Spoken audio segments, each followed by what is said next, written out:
This is a Pikmin. I am sure you have seen these tiny plant-like creatures before, whether you have played any of the 4 mainline games, the spin-offs, played as Olimar in Smash Bros, or just seen them through the countless different pieces of merchandise. These little guys have been around for a while now. As someone who has a great love for this franchise, I wanted to make a video playing and appreciating every Pikmin game, sharing my experiences and discussing my overall thoughts on each game. So let's go on an adventure and explore the world of Pikmin.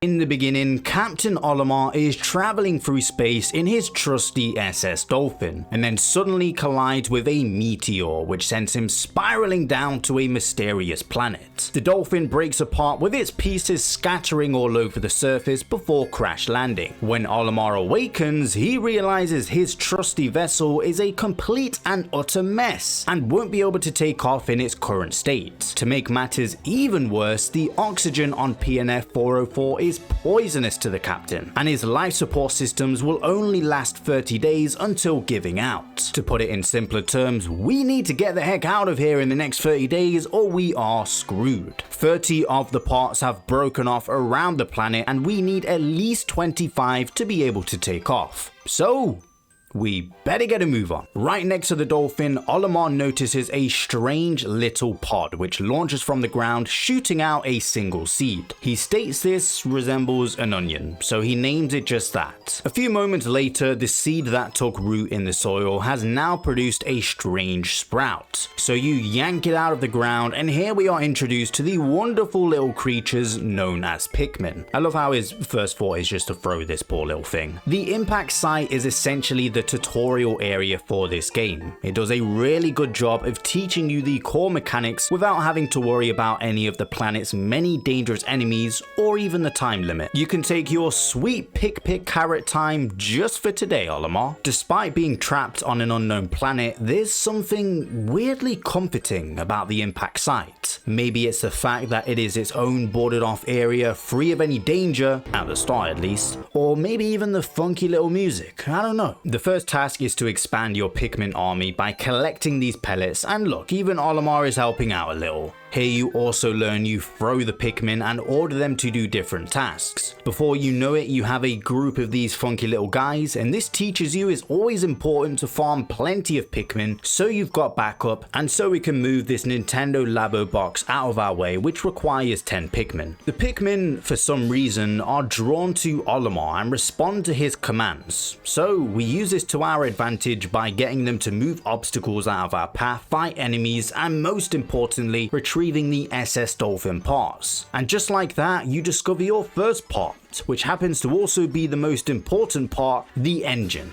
Lucky us. This area also teases that there is more to explore, as there's a wall blocking your path that the Pikmin can't knock down. What do those clams do? Can we go in the water? Is there a secret Pikmin type hiding behind there? I guess you'll have to wait and see. Once the engine is taken back to the ship, that wraps up the first day. A simple yet fun and engaging tutorial. Luckily, getting the engine is just enough to allow the ship to lift off and stay away from the dangerous nocturnal animals that roam at night. And would you look at that, the onion follows us as well. As the first day wraps up, Olimar does some reflecting, and understandably as well, as this is the first bit of quiet time he's had since the crash. You'll get these little voyage logs at the end of each day which help you see things in Olimar's shoes. Some of these happen on specific days no matter what, like day 1, 10 and 29, and the rest are based off of different gameplay events such as discovering different Pikmin types, Pikmin catching fire, etc. This helps teach the player how to avoid mistakes, different gameplay tips, and also teaching us about Olimar and how he wants to get back home to his family, making you, the player, feel a sense of urgency to beat the clock and get Olimar home. At least that's the feeling I get. Maybe I'm just a bit too attached to this silly little spaceman. On the second day, the map is revealed and you leave the impact site to go and explore the Forest of Hope. And let me tell you, this place, man, really feels like home. The music, the scenery, it's just so beautiful and nostalgic. When first playing this game many years ago, it always fascinated me seeing this world in the perspective of essentially a tiny insect, as Olimar is only about 1.9 centimeters tall. PNF 404 is practically Earth. While they haven't explicitly said it in the games, come on, that is definitely Earth. One thing we do know is humans are extinct here, as confirmed by Miyamoto. This also explains the post-apocalyptic feel this place has and all of the man-made objects you can find lying around. This to me made exploring this planet even more intriguing. Why did the humans become extinct? How long have they been gone? If this is Earth, does that mean bulbobs are real and we just haven't discovered them yet? I knew it. So much mystery, and I kinda like how they don't mention these details in the game. It leaves it up to your imagination, makes you wonder what these areas looked like while humans were around, how these man-made objects wound up here. I love it. This is expanded on in further games as you'll find more man-made structures, especially in Pikmin 2 when finding the treasures and in Pikmin 4 with the hero's hideaway, and it's easily one of my favorite parts of the Pikmin series as a whole. The Forest of Hope is where the game opens up and you are introduced to enemies, the time limit, and various other hazards and obstacles. It's still a very laid back and easy area compared to the later stages, which makes complete sense as this is technically the first proper level and the player will be adapting to combat and multitasking. When a Pikmin is close to a piece of grass, it will automatically start picking at it and this gooey nectar will pop out. It does get a little bit annoying when the Pikmin just decide to run off and do it at an inconvenient time. You will definitely know what I mean if you've played the early games, especially if you are in a rush or escaping an enemy. But when a Pikmin drinks the nectar, it causes the little leaf on the top of their head to turn into a bud and then a flower. The bud makes the Pikmin move slightly faster and the flower makes them move twice as fast, which is actually very useful. This can also be achieved by leaving them in the ground for a little while, but not for too long as they eventually will turn back to a leaf. The dwarf Bulborb is the first enemy you'll encounter and these guys are so iconic. Bulborbs are definitely the most well-known enemy from the series and there are many different types of them. The Bulborbs are a part of the grub dog family, and yes, this series has that many different creatures. They've got a whole species tree and lore behind these things. It's incredible. The amount of detail they have put into making these feel like real species to the point where you can study and learn different facts or behavioral patterns with these fictional creatures is crazy. More on that later because they really expand on this with the different entries. One thing you'll come to learn when playing this series is losing one of your Pikmin is absolutely devastating. The noise they make and the little ghost leaving their body is so sad and really motivates you to try and keep as many Pikmin alive as possible. If you don't care when you lose a Pikmin, you are a complete psychopath. I don't make the rules. The game encourages you to try and keep as many Pikmin alive as possible as well by having a counter at the end of each day showing how many Pikmin you've lost, and Olimar mentioning it through the voyage logs and how guilty he feels whenever he loses a Pikmin. It is especially sad whenever you leave one behind at the end of the day and see them running towards the onion with an enemy behind them just ready for a snack. This game really plays with your emotions sometimes. Throughout the Forest of Hope you'll discover many more parts along with a new type of Pikmin, the yellow Pikmin. Apart from the obvious color difference and the very large ears, the main difference with these yellow guys is the fact that they can be thrown a lot further, allowing them to reach certain things the red Pikmin cannot. Also in this game, they can pick up bomb rocks. The red Pikmin are stronger and are immune to fire. As you get further into the Forest of Hope, you'll begin to see the importance of time management and planning out your day. There will be different paths, different walls to take down,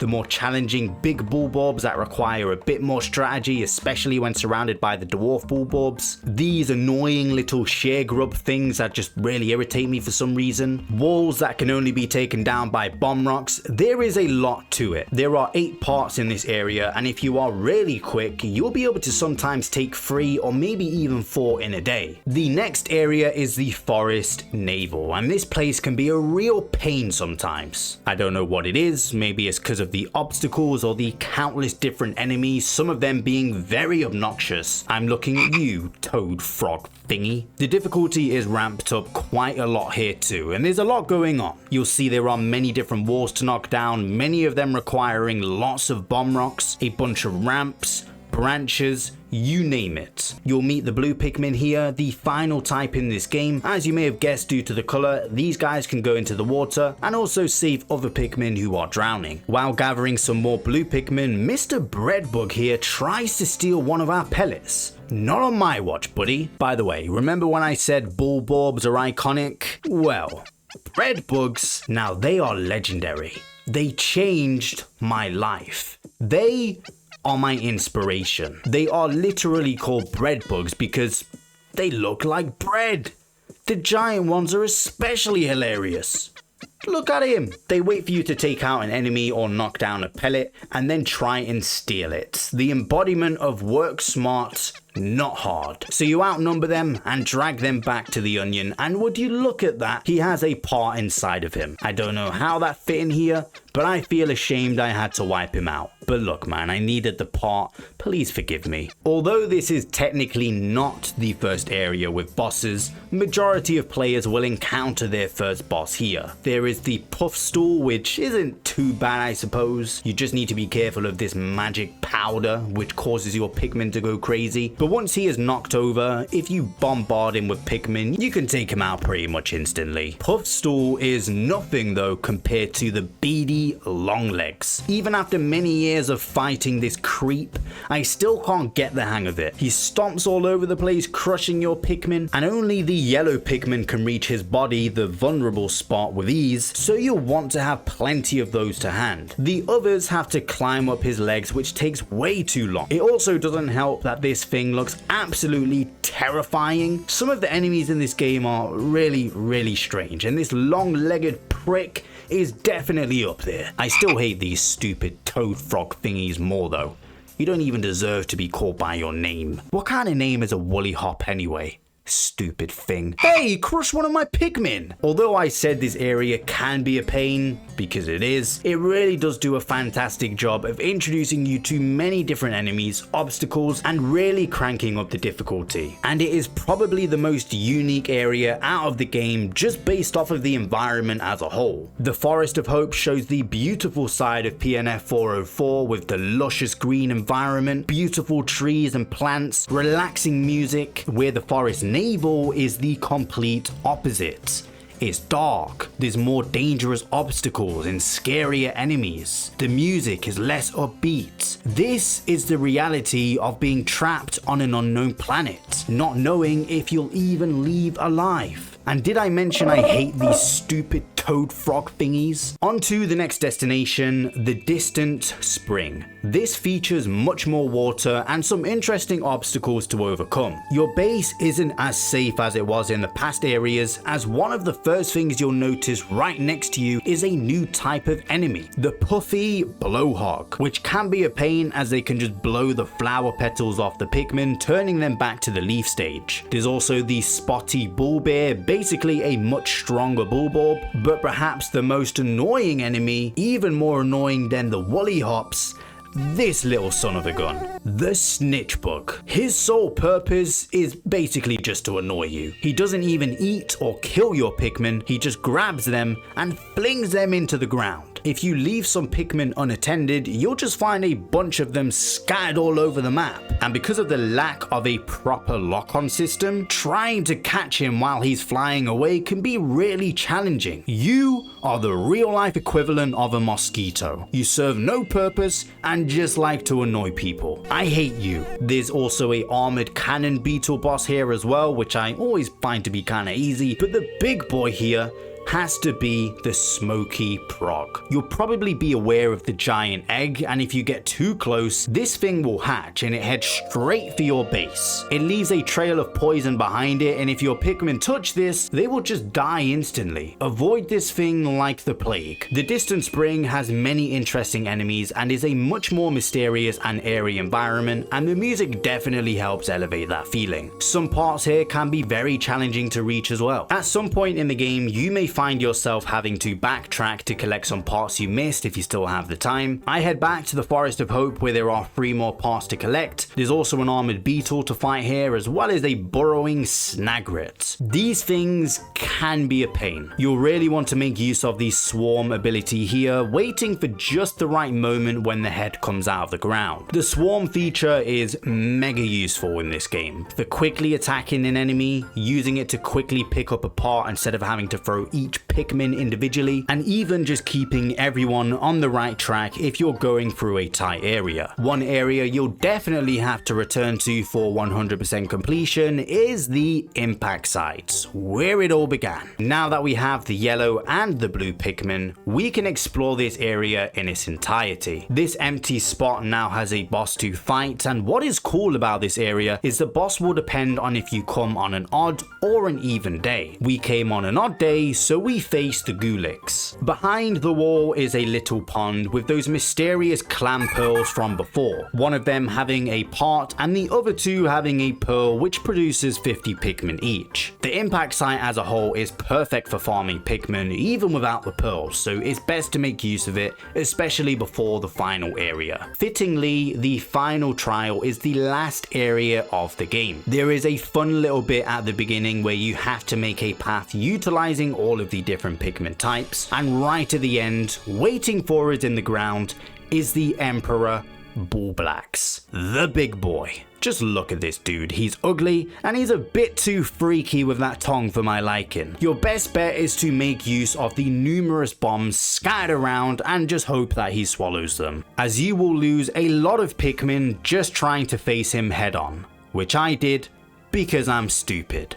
I need reinforcements. It's fitting that the final boss is the ultimate version of the most well-known enemy in Pikmin, the Bulborb, and I think this boss is challenging enough for it to feel rewarding. But after defeating the Emperor Bulblax, he will drop the piggyback. Was that really the final part, Olimar? We did not need that to take off, buddy. Let's be real. We just risked our lives and lost a bunch of Pikmin. There better be a ton of money in there or the Krabby Patty secret formula or something. But anyway, what an adventure that has been. And I did it all in 16 days. It took about 4 hours to beat, not too bad if I say so myself. After the SS Dolphin is ready to take off, Olimar takes one final look back at the Pikmin, his companions who helped save his life many times and assisted him in fixing his ship. A sad but happy ending. As we leave, a Bulborb wanders over and we see the Pikmin defend themselves and start attacking the Predator, giving us hope that they will get on just fine without us. The onions follow us into space, and you may notice there are many different colors here, hinting that there are more Pikmin types out there to discover. One thing I didn't mention are the different endings. This was the good ending, which is triggered by getting all 30 parts before day 30. There's the normal ending, which requires a minimum of 25 parts at the end of day 30. Now, although not all of the parts are recovered and Olimar leaves in a hurry, that is still technically beating the game, as Olimar still escapes. The bad ending is where you don't get 25 parts by the end of day 30, so Olimar desperately tries to take off as he is out of time.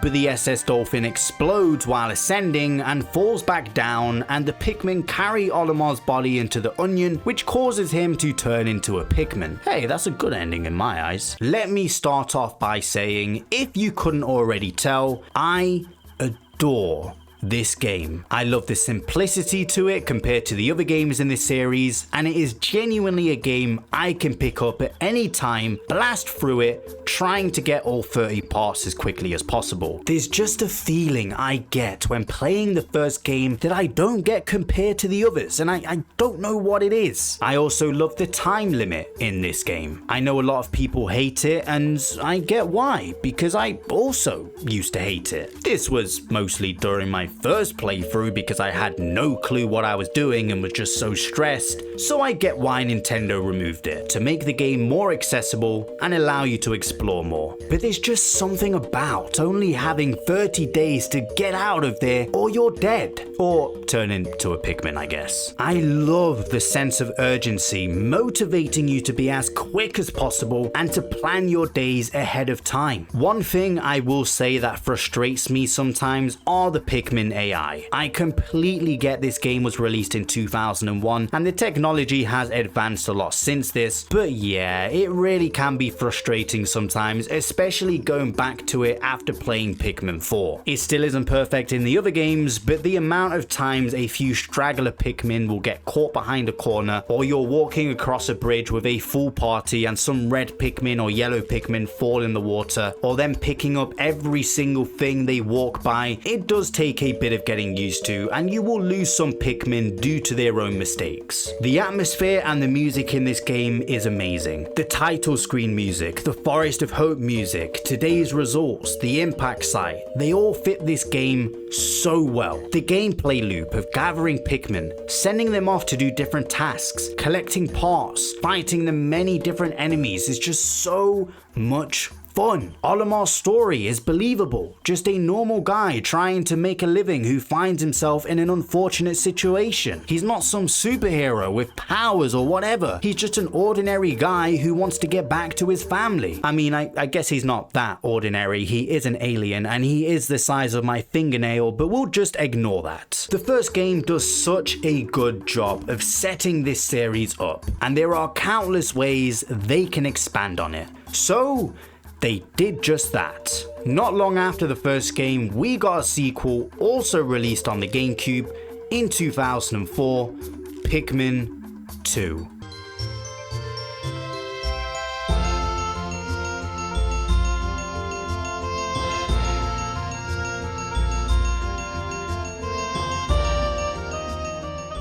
Olimar returns to his home planet and finds out the company that he works for, Hokotate Fright, is in major debt, 10,100 Pokos to be exact, as the president had to take out a loan to cover the loss of a shipment of golden Pikmin carrots, thanks to our good friend Louis over here. This guy is such a silly sausage, I swear. Louis. Our SS Dolphin we work so hard on repairing is taken away, and out of shock, Olimar drops a bottle cap he collected from PNF 404 as a souvenir for his son. The ship then absorbs this bottle cap, where we discover it is worth 100 Pokos. That is where the president gets the smart idea to send us back to the planet we barely just escaped, but this time with Louis alongside us to collect treasure to pay off the company's debt. Olimar, you should have just said no and took a job elsewhere, buddy. I hear Tesco's are hiring. We have a pretty rough descent which causes Louis to fly out of the ship. See you later, bro. Should have worn a seatbelt. The ship then lands in the Valley of Repose, where we are introduced to the Pikmin yet again. Look, they even remember us. The Valley of Repose is a beautiful snowy area, and it's nice to introduce snow into the Pikmin universe. You'll hear me talk about the music a lot in this video, and that is because this series as a whole never fails to deliver on this front. Pikmin 2 is certainly no different, and the Valley of Repose is such a perfect winter song, and I listen to this one regularly. This area is the tutorial section of Pikmin 2. Louis is safe and you have to help him find his way back to the ship. This is the first game to introduce switching between characters, which adds a whole nother layer of strategy, puzzles, and depth to the Pikmin formula. I also find it so funny when they say their names when you switch between them. Louis. With Louis being new to the planet, it essentially acts as an opportunity to teach the new players how to use Pikmin, or for those who just need a little reminder without it seeming weird. As if it was just Olimar, we know he's literally just came back from this planet not so long ago. Another difference with Pikmin 2 is the collecting of treasure. Yes, this time around, instead of having to repair the ship and hunt for parts, your goal is to collect treasure to pay off the president's debt. There will be all types of things you can collect, like a Duracell battery, or at least it used to be in the original version, or a crushed can. We are really finding some valuables here. Look, utter scrap, even the ship knows. He really loves to yap, doesn't he? I always find it a bunch of fun to collect the treasure, seeing how much it's worth, and lowering the amount of debt that isn't even ours. Some of the treasures are really interesting too, like there will be callbacks to Nintendo history, like with the Game & Watch. You will also get Olimar's thoughts on the treasure he has found throughout his journey. For example, he states how bored he gets at night and searches for stuff to do, and just can't get the Game & Watch to turn on. Can you imagine him pressing the left button and Louis on the right button trying to play a game of Game & Watch ball? Louis is a giant dumbass though, so he would probably keep messing up.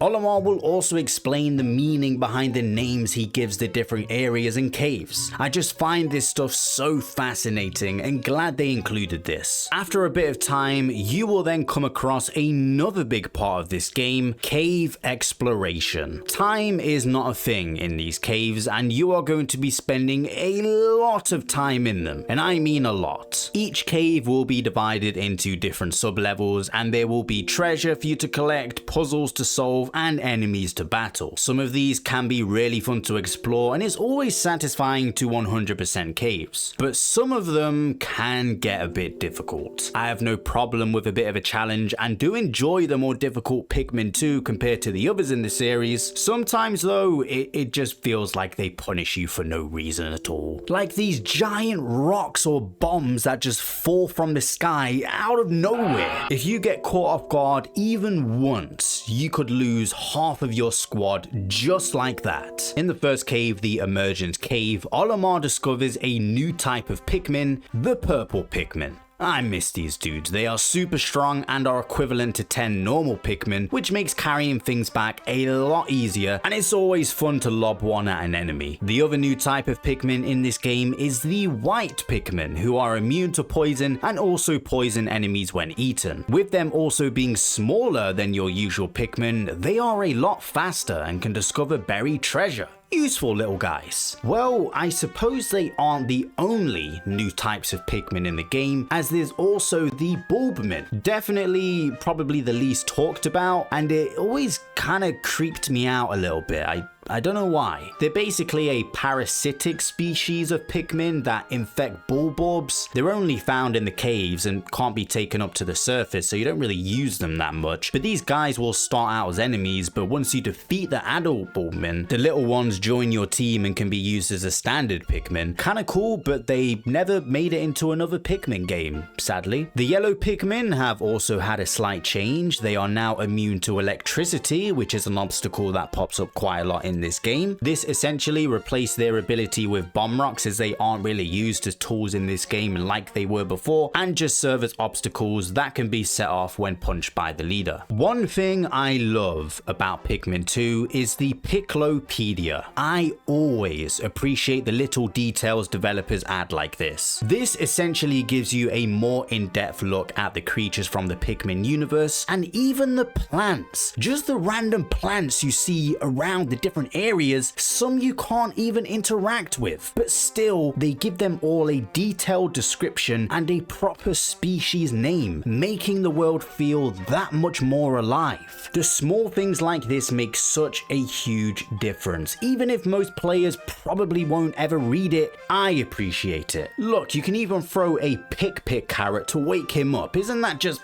so cool? I discussed this earlier about how each species has a name. You can see which ones they are related to, discover patterns about them, and I think it adds so much. While on topic of creatures, there are plenty of new ones found in Pikmin 2, like the armored cannon lava, which spits out boulders at the players, the Skitterleaf, which looks like a leaf, who would have thought, Dirigi bug, however you say it, the Dweevils, new types of Bulborb like the Snow Bulborb or the Orange Bulborb, and the most evil one of them all, the bumbling Snitchbug. Seem familiar?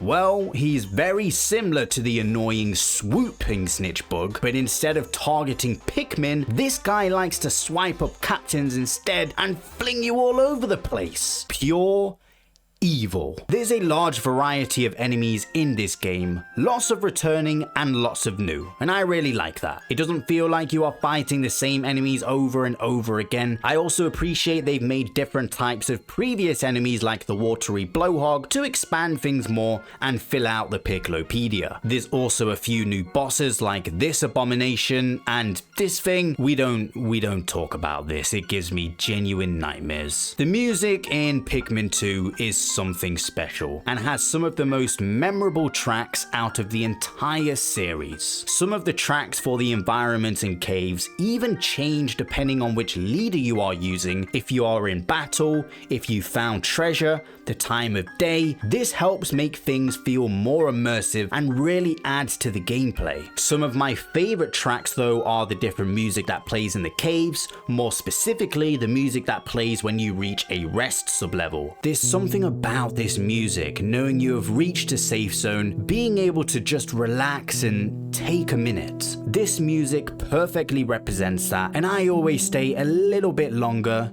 just to listen to this music. There are 4 areas in Pikmin 2. One we've already discussed being the Valley of Repose. After this, there is the Awakening Wood, a spring-themed area with beautiful cherry blossom trees and lots of plants. The map for this is almost identical to the Forest of Hope from Pikmin 1, and Olimar actually does state that he has explored this forest before but has just changed the name. So basically, this is the Forest of Hope. Quite a cool callback. There is also the Perplexing Pool, which has a lot of water, and this area represents summer and is the largest area in the game. There's a lot of interesting scenery here, and it is quite similar to the Distant Spring, but with much more water. Olimar also says that this area has changed a lot since his last visit, so it probably is the same place, but there are a lot more changes compared to the past game, so who knows. The final area, which is accessed once all the debt has been paid off, is the Wistful Wild, which represents the final season,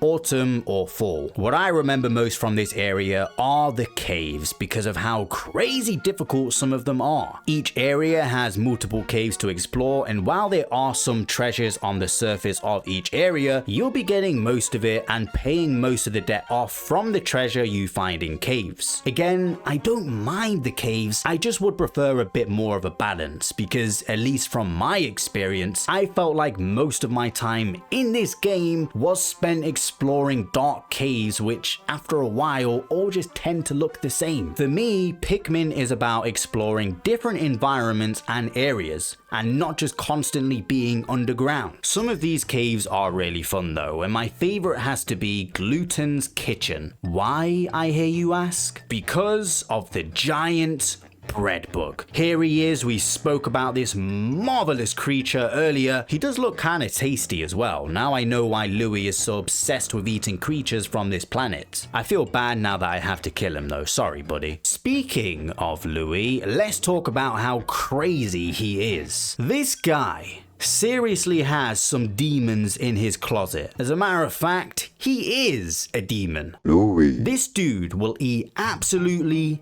anything. Like any of the enemies we see, I'm pretty sure he has ate a few Pikmin in his time as well. Not only that, but he doesn't seem very bright either. He will constantly get himself in dangerous situations, and we always have to rescue him. The president is also a prominent character in Pikmin 2. He is our boss and the person's debt we are trying to pay off. There are points where I do feel kind of bad for him, like at the end of each day when he communicates with us, saying he is getting harassed by the loan sharks who he accidentally borrowed the money from. He's gonna end up in Squid Game if we aren't careful. Welcome back, my friends. He will also praise us quite a bit whenever a milestone is reached and promises lots and lots of promotions, although I can't help but get the feeling these are just empty promises and he is just saying that to motivate us to continue. I mean, how good of a person can you be to send your 2 employees to this dangerous planet to pay off some debt, especially with one of them just barely escaping? You actually get to play as the president after the credits roll, as Olimar forgets to take take Louis with him. Such a mood, Olimar, honestly. But for real, Olimar, you can be honest with me.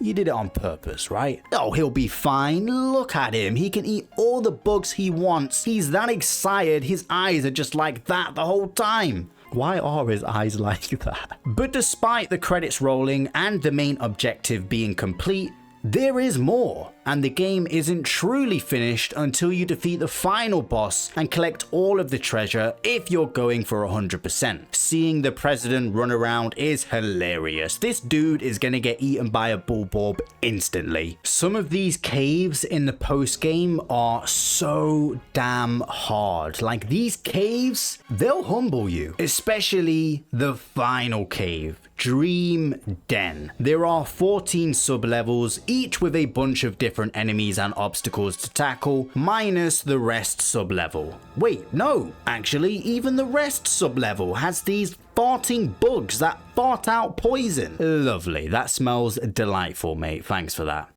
There are bombs dropping everywhere and a bunch of electrical traps and poison traps, but when you do make it to the final sub-level, you reunite with Louis. There he is, hoarding his treasure, and we have to fight the final boss, this gigantic insect who has taken control of him. I guess. I wouldn't be surprised if Louis is secretly controlling it, to be honest. That's just how he is. It has 4 different weapons, one for fire, water, electric, and poison. And you need to attack the different weapons and knock them off with the relevant Pikmin. After defeating the final boss, you will carry Louis back to the ship, and I love how he's only worth 10 Pokos. I would even say that is a bit of a stretch, to be honest. I'd say he's worth like 3.5 Pokos. I'm just kidding, Louis. I love you. Really, you just annoy me sometimes. Actually, you annoy me a lot and you're a prick. Louis. But that is the final boss of Pikmin 2. Definitely a much harder, crazier boss than the first game, but I would say that's how most of the game feels as a whole. Overall, Pikmin 2 does everything a sequel should. It improves on a lot of the issues with the first game, adds new areas to explore, introduces new Pikmin types, and does an excellent job of expanding the Pikmin universe. It kind of works perfectly too with the story, as in the first game, it is Olimar's first time there and he is more focused on survival, so of course he isn't going to have much time to have a nosy around. In the second game though, well, the time limit is no more. Some were very relieved by this, and with Olimar being more familiar with the environment and knowing he has the Pikmin on his side, he can explore the planet some more and study the different species. This gives us things like the Piclopedia, and this really does help you feel immersed in this world. Also in Pikmin 2 we can switch between 2 different characters, which adds an entirely new layer to the formula we are used to. Switching between Olimar and Louis, or Olimar and the President, allows different ways of tackling bosses or puzzles,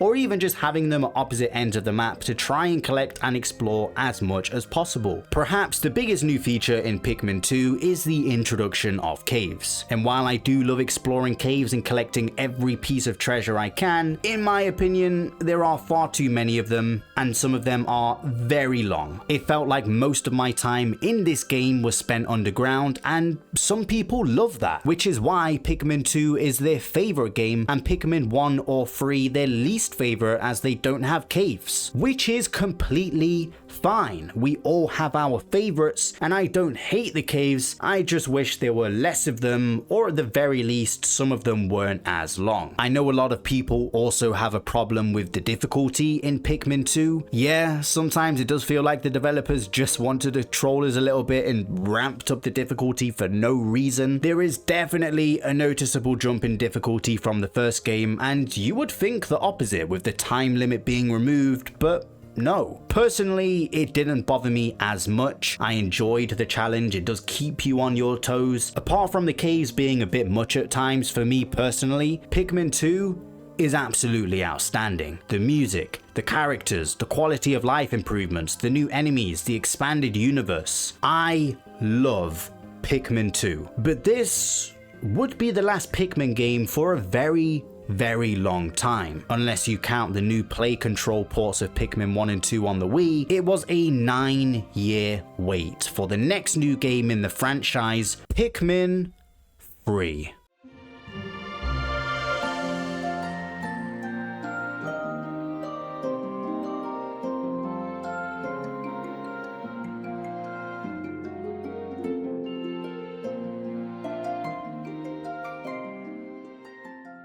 In the opening cutscene, we are shown the planet Kopai, and due to a fastly growing population and, in the words of the narrator, a basic lack of planning, they have exhausted their food supply. Desperate for a solution, they start scanning nearby planets for potential food sources, but with no luck. That is until they discover PNF 404. So, 3 explorers from Kopai set out on an important mission to save their home planet. As they start the descent towards the planet, the ship malfunctions, causing the 3 to separate and crash land onto the surface. I always love the opening cutscene to this game. The narrator is a really nice touch and the visuals are gorgeous. You can really tell there was a 9-year gap between the 2 games, especially if you compare the original GameCube version of Pikmin to the Wii U version, as this is the first ever HD Pikmin game. The 3 explorers you play as in Pikmin 3 are Elf the Engineer, Brittany the Botanist, and Captain Charlie. We begin at Charlie's crash site and the goal is to reunite with Elf and Brittany. You then switch to Elf, and would you look at how high tech the onions are compared to the past games? I will say I prefer the other onions as it just fits the more natural vibe of the planet more. Still cool though. It's nice playing these games back to back because you instantly notice the changes in each game, and my goodness, this is so much faster, and the quality of life improvements such as the lock-on or being able to switch between the different Pikmin types when pressing R instead of having to hold them and then switch. The Pikmin are also way smarter. There's just so many quality of life improvements. Granted, the deluxe port on Switch, which is the one I'm playing, did add some more changes like increasing the whistle radius, the Piccolopedia being added from Pikmin 2. Regardless, these changes really do make the overall experience much more pleasant. Another new feature I love is the badges, as they basically act as mini achievements, and I'm a sucker for achievements. There is also a feature that shows where you have been on the map, which is really neat, and I really like at the end of each day where you can see inside of the ship looking down at the planet, as we never really see the inside of the ship in the last 2 games. All previous Pikmin return here except the Bulbmin, but there are 2 new types as well. The first being the Rock Pikmin. If you haven't already guessed, these guys are rock solid, so very useful when it comes to breaking objects such as these crystals, and they can't be crushed by enemies either. Instead, they are just planted into the ground, which makes them perfect for assholes like these. The Winged Pikmin are the final new type of Pikmin introduced in this game. These guys are super helpful when it comes to carrying items back to base, as with them flying, they can skip over certain areas. They can also stick with us when traveling through water as they just fly above it, and they are also super useful for fighting airborne enemies. But similar to the White Pikmin, they are pretty weak when it comes to overall attack power, but still, I love how they look and are very handy for carrying items, and the Rock Pikmin are just adorable little guys. I mean, look at them. With the 3 Kopai explorers searching for a food source to save their starving planet, the main objective for Pikmin 3 is to scavenge as much food as possible. So your task is to basically collect fruit, and at the end of each day you'll see the seeds being collected so they can continue to harvest these fruits back at home. With the crew crash landing and separating, you'll also need to reunite the trio while still focusing on the original task. Our resident engineer also discovers the cosmic drive key went missing during the crash, which is needed to warp back to their home planet. So we're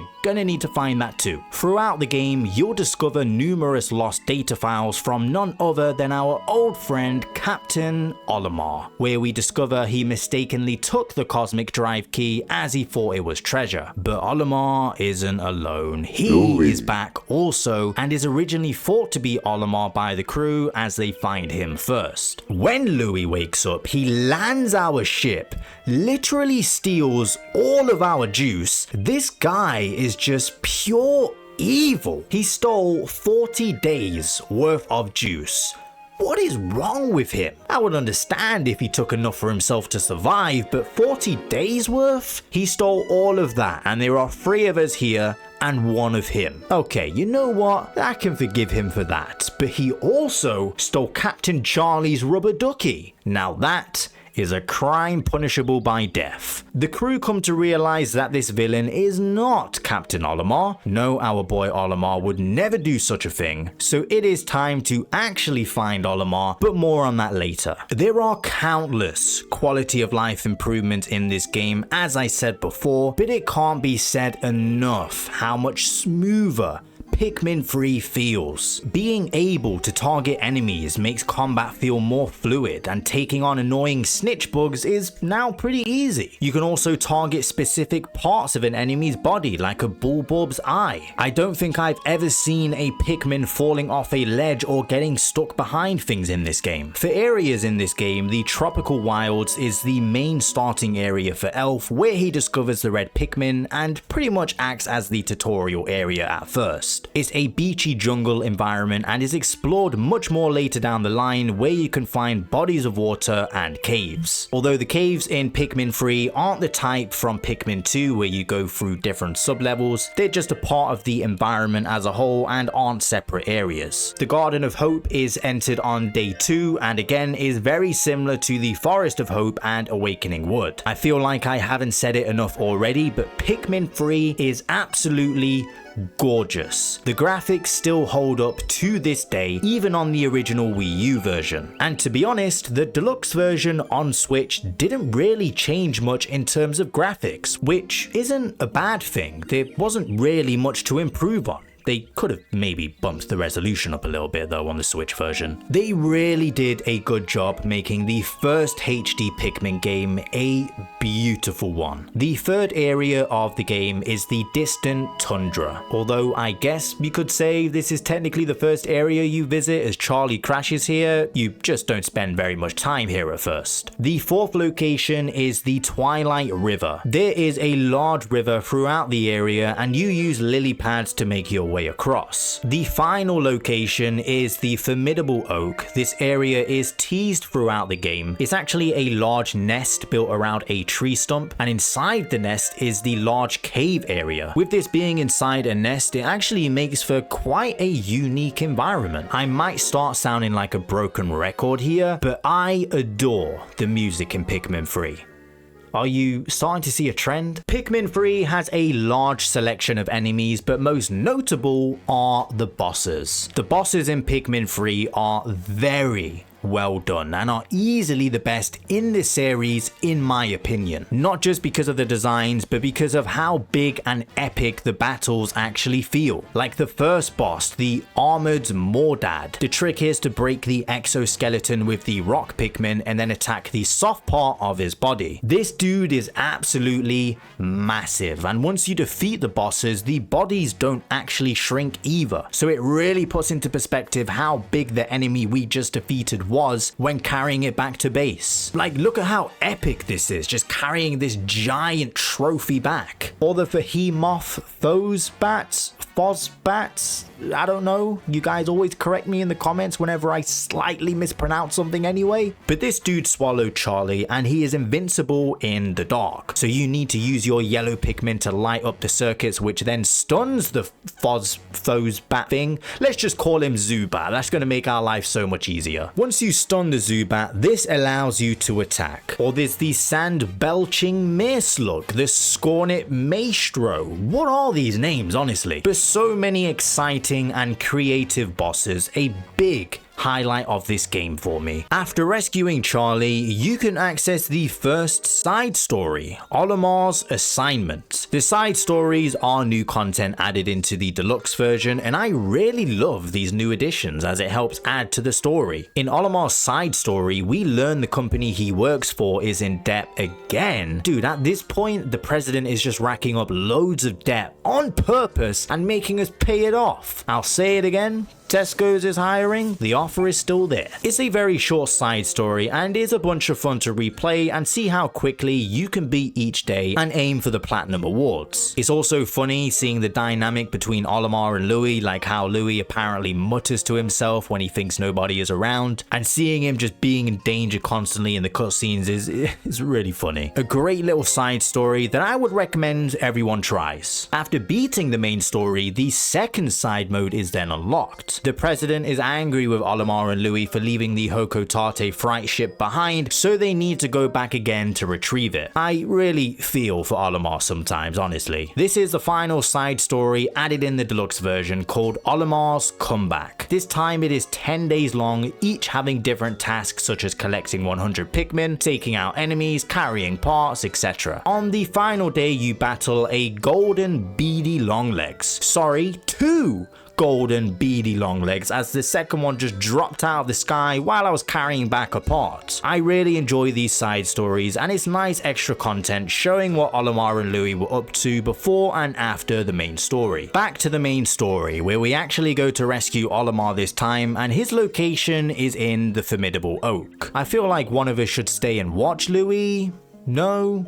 Okay, don't blame me if he steals our juice again. Olimar is found with some weird slushy gold thing. After attacking it, Olimar is free, but the Pikmin are acting strange and don't know which way to carry him back. So we help guide them, and would you look at that, the huge blob thing reforms and starts chasing us. I hate being chased in these games. It reminds me of that thing from Pikmin 2 and gives me major anxiety. Eventually you fight the weird slushy gold thing, which is called the Plasm Wraith. Basically you have to keep attacking the different spheres it shoots out with the relevant Pikmin type, and as you defeat them, the boss starts to shrink. Similar to the Pikmin 2 final boss, basically, with you needing to use all of the different Pikmin types. After defeating the final boss, we can wake Olimar up and retrieve the Cosmic Drive Key to escape this planet again. I do kind of wish I could go back to collect all of the extra fruits too, like at least get a chance to 100% everything and freely explore like with Pikmin 2, but I guess I should have done that before I took on the final boss. So that wraps up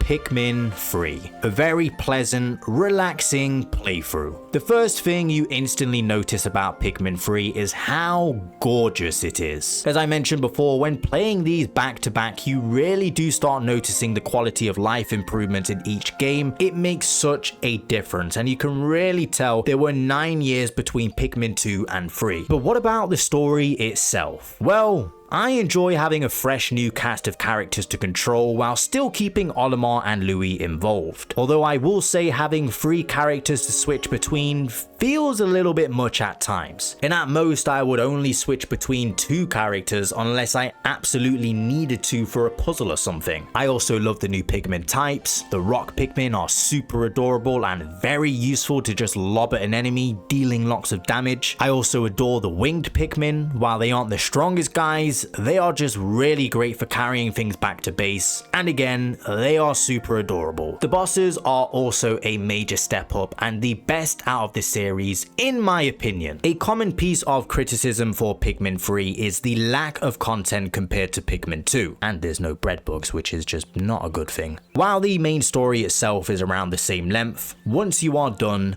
you're done. Similar to the original. And that isn't a bad thing necessarily. I mean, the content that is here is excellent. The areas are well thought out and beautiful, and I do enjoy blasting through the story. The deluxe port also adds a bunch of new content, polishes the gameplay, and only really loses the gamepad features. There's also a bunch of fun modes to enjoy too. Pikmin 3 is a delightful experience, and I see a lot of people criticizing this one online, and I really don't think it deserves it. I had a blast here, but surely after this big 9-year gap, we wouldn't have to wait too long for the next mainline entry, right?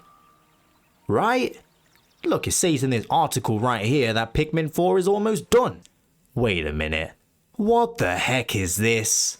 Well, if it isn't Hey Pikmin, arguably one of the most notorious Pikmin games, not always for the right reasons. This is a spin-off title released in 2017 for the Nintendo 3DS, the first Pikmin game ever released on a handheld. I remember when this launched, I thought this was trash. It was one of those late stage 3DS games that nobody cared about because, well, To put it bluntly, the Switch was the hottest new thing in town, and like pretty much everyone else, I just wanted Pikmin 4. At that point, we had been waiting 5 years. However, after revisiting this game years later, in the good timeline where Pikmin 4 is out and the series is more popular than ever, I don't think this game is trash. I think it was just a case of being in the wrong place at the wrong time. Hey Pikmin starts out with our friend Olimar crashing again on an unknown planet. We actually don't know if this is PNF 404. The ship believes it's a different planet, but we don't actually get a name, and it does look incredibly similar to PNF 404, but this is a budget title. I don't think they put too much thought into the lore. The ship's fuel is empty, and Olimar needs Sparklium to refill the ship and take off. So the goal is to collect 30,000 Sparklium and then the Sparklium converter. You will find yourself exploring different areas and collecting different pieces of treasure. Sounds familiar, right? Well, this time it is a 2.5D platformer with most of the action happening on the bottom screen. One feature I absolutely adore and wish would make its way over to the main series games is the Pikmin Park. The Pikmin you collect are placed here and can clean up the park, allowing you to discover more treasure or Sparklium seeds. It is just a cool way to interact with the Pikmin outside of the usual gameplay. Perhaps the best thing about this game is the fact that it gave us the Pikmin amiibo. I miss when literally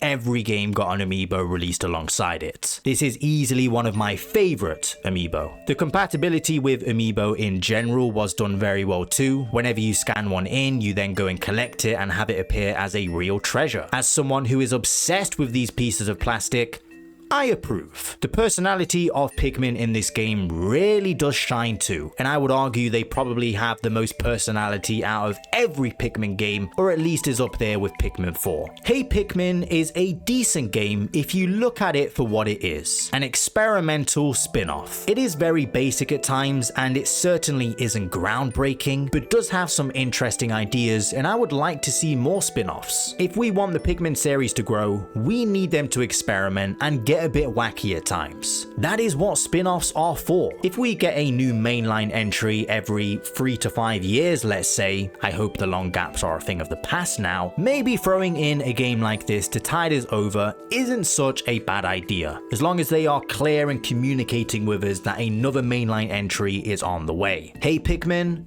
I take back what I said about you. You're alright. That isn't the only spin-off Pikmin game, however. Pikmin Bloom released in 2021 for iOS and Android. It is an AR location-based game developed by Niantic and Nintendo. You may know Niantic from Pokemon Go, and Pikmin Bloom is a very similar concept, encouraging you to walk around in the real world. Yes, it makes you touch grass. I know, it's difficult. The main focus is on growing and raising Pikmin. They start out as a seedling, and after walking a number of steps, the seedling will be ready to be plucked. You can then send your Pikmin off to collect items and can also gather fruit to produce nectar to make your Pikmin bloom. This is honestly such a relaxing experience and fun to pick up every now and then. It encourages you to get out and walk, it's free, the music is nice and relaxing, it has Miis and Pikmin. What else could you ask for? Hey Pikmin and Pikmin Bloom are the main spin-off Pikmin game everyone knows, but there are a few other smaller ones that I'll quickly mention. There was Pikmin Finder, a web-based AR game which is no longer playable anymore. Similar to this is Photos Together with Pikmin, which only released in Japan. It's not really a game, to be honest, it's more of an app that released on the 3DS. There's also the e-reader mini-games, Pikmin Adventure through Nintendo Land, but I wouldn't really count that as it's a part of another game. There's so many silly little things. I mean, are we gonna count this? No? Okay, can we move on to Pikmin 4 now, please?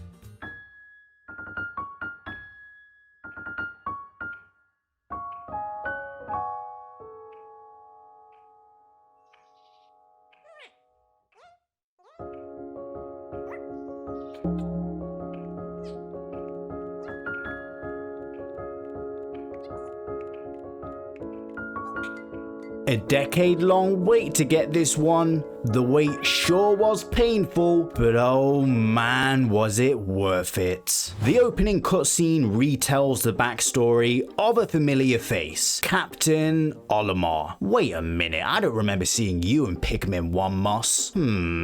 Or were you?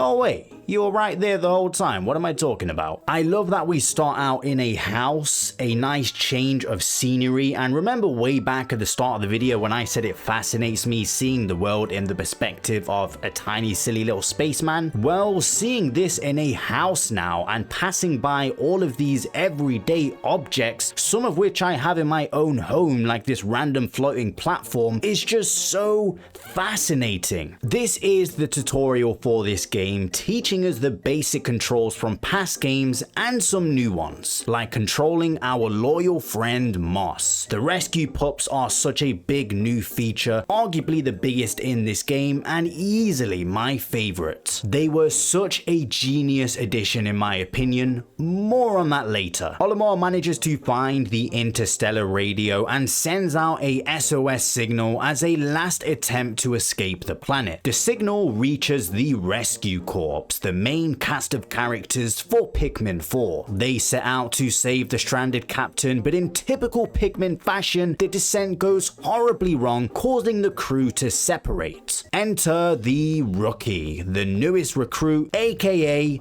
you. Oh, I love this part where the warning sign is flashing on the screen and we get to customize our very own character. Our character heads down to PNF 404 and doesn't actually crash. Wow, I think that might be a first. Technically in Pikmin 2, Olimar had a rough descent which caused Louis to fly off. So yeah, I'm a pro space pilot after all. I did play Kerbal Space Program once for like 10 minutes, so that's probably why. The first crew member we meet is a rescue pup called Ochi. This little dude is a ray of sunshine. I love Ochi. Further down the path is another crew member, Colin. Spoiler alert, he's a lovely guy and all, don't get me wrong, but oh my goodness does he love to yap.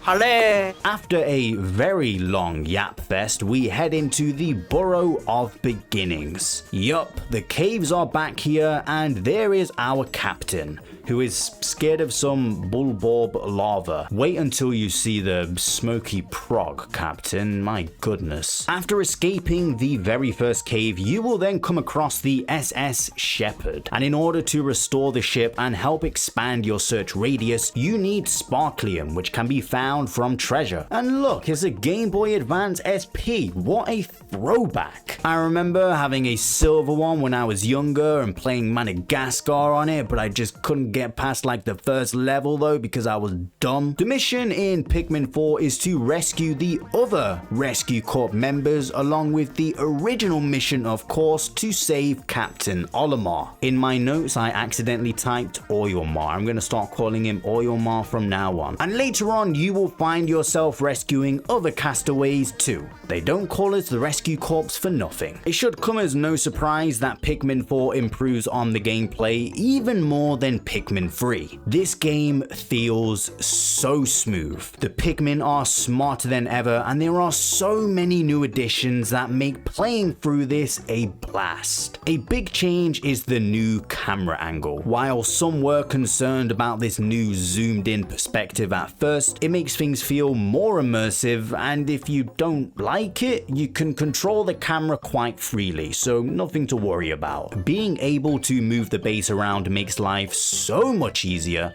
especially with some of these areas getting quite large. You can also rewind now. While I've never used this feature myself, I'm happy it's here. It makes the game more accessible, and the Pikmin series needed that to be able to sell more and appeal to a wider audience. If you don't want to use it, just don't. The biggest new addition though, as I said before, has to be the rescue pups, our new companions. A bold decision, but in reality, Ochi just feels like a more useful second leader and a overpowered Pikmin at the same time. As he grows, it allows you to get pup drive, which is essentially just skill points, which can be used to teach him new skills, and as you progress through the game, you will soon realize how useful Ochi can be. You can ride on him to get around faster and have all the Pikmin hop on too, so you don't need to worry about anyone falling behind. You can teach him to swim, fight enemies, send him off to act as a second leader and gather up Pikmin, have him access areas the rookie can't. Now some complain he is a bit too overpowered, but I love Ochi and I think he's a very welcome addition. Even just riding on the back of him and getting around so much quicker is very helpful. Now let's talk about Dandori battles, because these are absolutely splendidly, wonderfully perfect. You bump into someone who looks very familiar, although they are covered in leaves and the creature looks familiar too.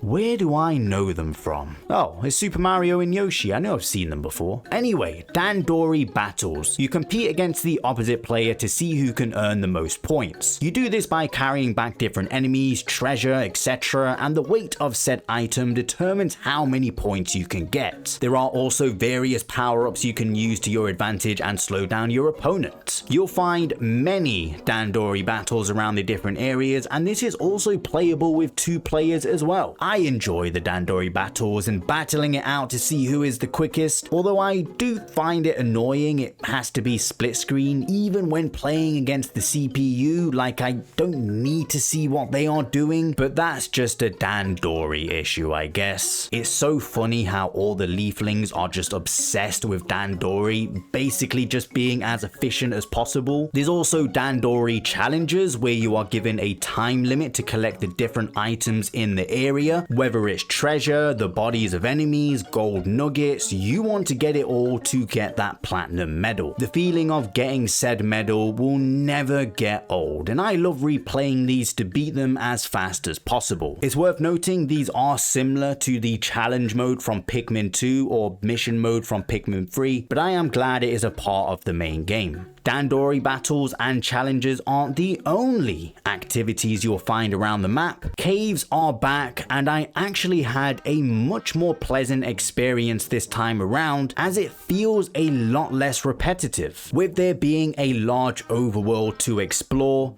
Dandori battles, Dandori challenges, and other activities, it doesn't feel like you are constantly trapped underground. The caves are, of course, much easier, sometimes maybe a bit too easy, but I love the designs here, like some of the aquarium caves or the ones that take place in what I assume are abandoned buildings. As you can see, the AC unit in the back. Not all of the caves are super long too and just don't punish you for no reason. There's some interesting puzzles here too, and there's a better mix of exploring, finding treasure, and combat. Pikmin 4 has the most amount of areas to explore out of any of the mainline Pikmin games. A whopping 7 areas if we include the rescue command post, and even if you don't include it, it still has the most. Speaking of the rescue command post, I love how we have our very own little base that you start and finish the day off at. The area expands as you progress through the story by rescuing more castaways, and there are also plenty of side missions to complete by speaking to the different people, earning you raw materials which can be used to buy various upgrades like the Scorch Guard or the Charging Horn, along with building bridges, walls, and stairs in the different areas. Some of the NPCs are also how you access things like the Piclopedia, which would usually only be accessible just through a basic menu, and the Piclopedia has had a major glow up in Pikmin 4. You can now practice how to fight against them if you want to master the more tricky enemies out there, or just observe them as usual, see them up close. It is such a blast to mess around with this, and I recommend talking to Dalmo to check it out and learn more about these creatures. There is also Schnauz the treasure hunter, where you can see all the treasure you've collected, or Puddle the stylist to change your look. I love this place. It feels like home, a nice little safe safe space to start your morning off instead of just heading straight to your destination via a menu. The first area you explore outside of the tutorial is the sun-speckled terrace. And just look at how gorgeous this game is. Man, it's easily one of the most beautiful games on the Switch One. This is a gardeny type area with benches, little fences, and gardening tools all over the place. I really like how Pikmin 4 shows more areas where we know humans would be, like this garden and the house. And why did they leave the stove on? Their energy bill is going to be so high. Even though they are extinct, these things are still important. Blossoming Arcadia is the second area and is a similar environment to the first, but instead of a garden, this gives off a nursery or daycare kind of vibe. Serene Shores, the third area, takes place in a tropical beach environment with some cool little sand castles. Hero's Hideaway, we've already seen, a very fancy house, which is where the main game ends. But similar to Pikmin 2, there is a post-game with two brand new areas to explore. The first being Giant's Hearth, taking place in an abandoned barbecue site, and lastly Primordial Thicket, a beautiful muddy forest. All of these areas are very beautiful,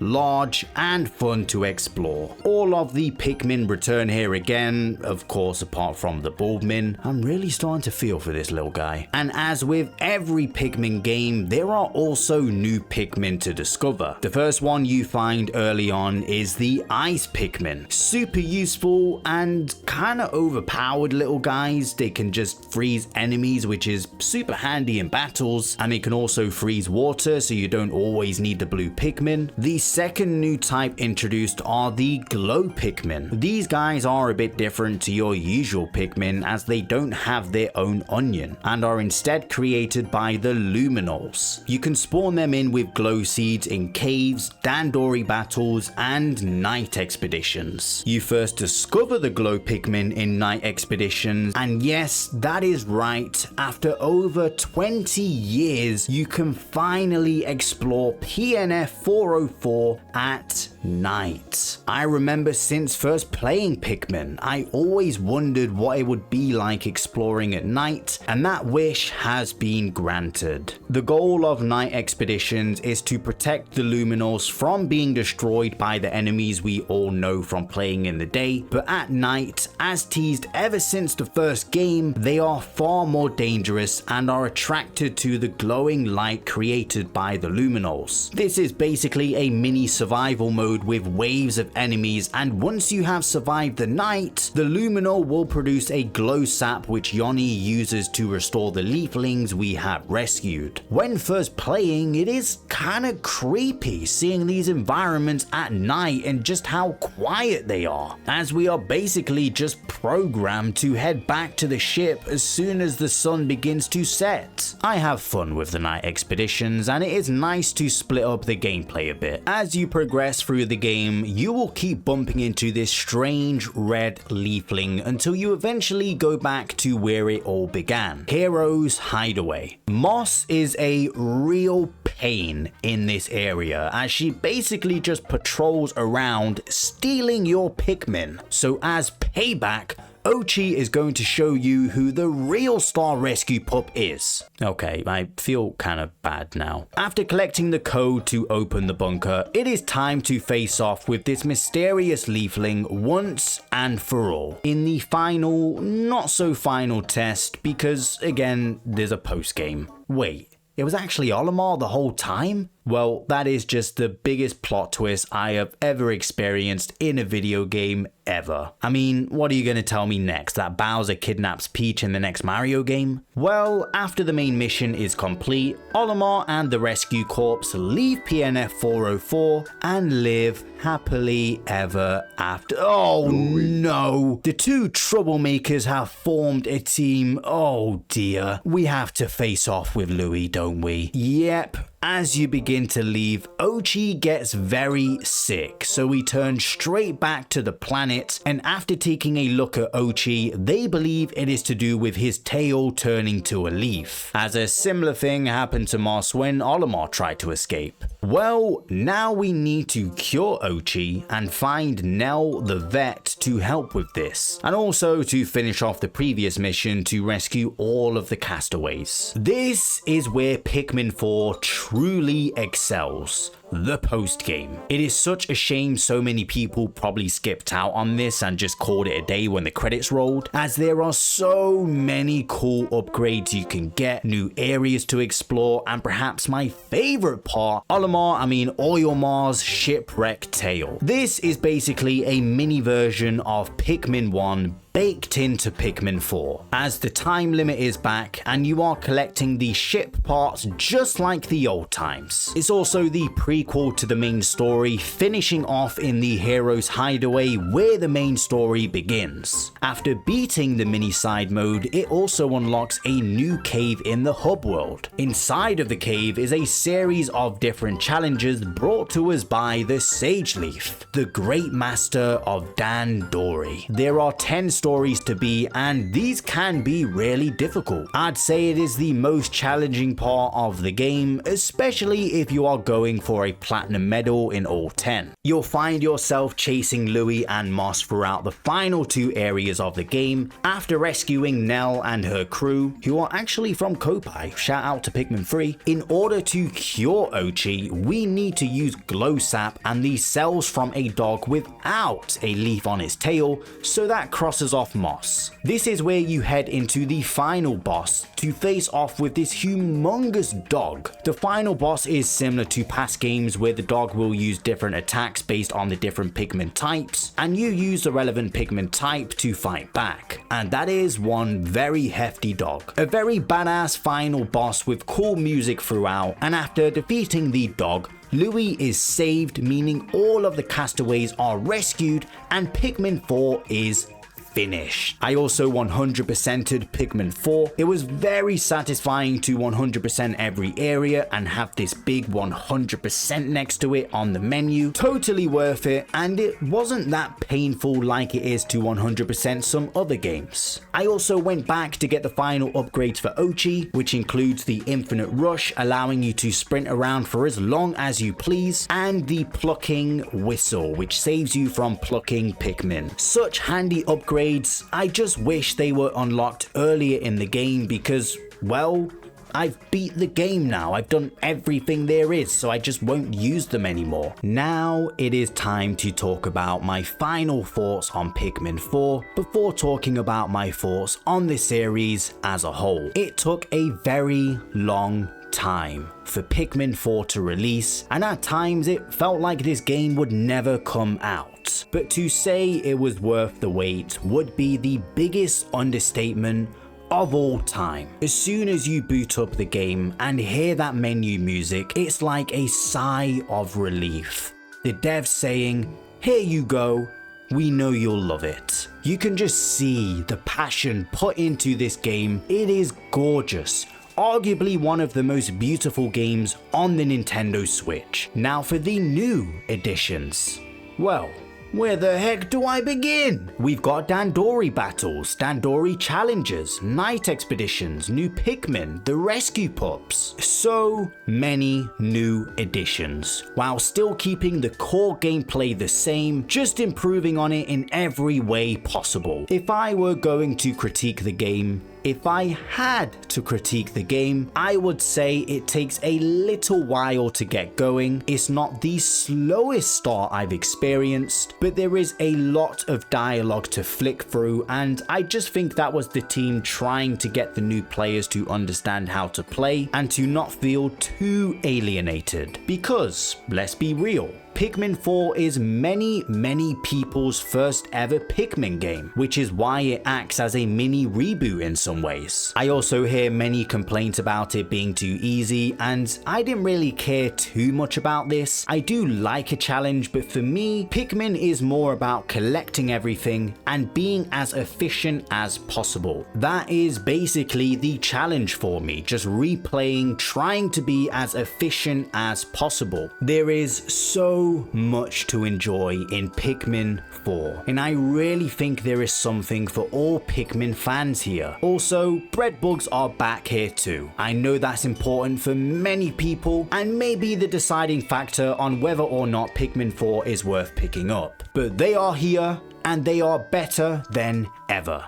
And that was the entire Pikmin series. It always feels so good to replay these games, even to this day. Pikmin is such a special series for me, and it was a blast to be able to make this video, sharing my thoughts on each game. I have always rooted for this series and encouraged people to give these games a shot, and I'm just so glad that Pikmin 4 sold well. I hope this franchise continues to grow, as it truly deserves it. Whether your favorite game is the original Pikmin, Pikmin 2, Pikmin 3, Pikmin 4, or even Hey Pikmin, or Pikmin Bloom, or flippin' Pikmin Pear, whatever it is, it doesn't matter. Or maybe if Pikmin Pear is your favorite, I will be slightly concerned, just slightly concerned. I truly appreciate you for making it this far in the video, liking, commenting. It really does mean the world to me. Make sure to subscribe for more Nintendo content,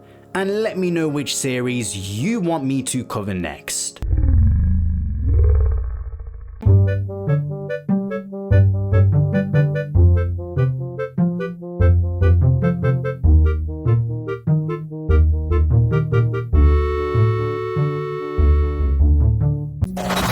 Sunrise.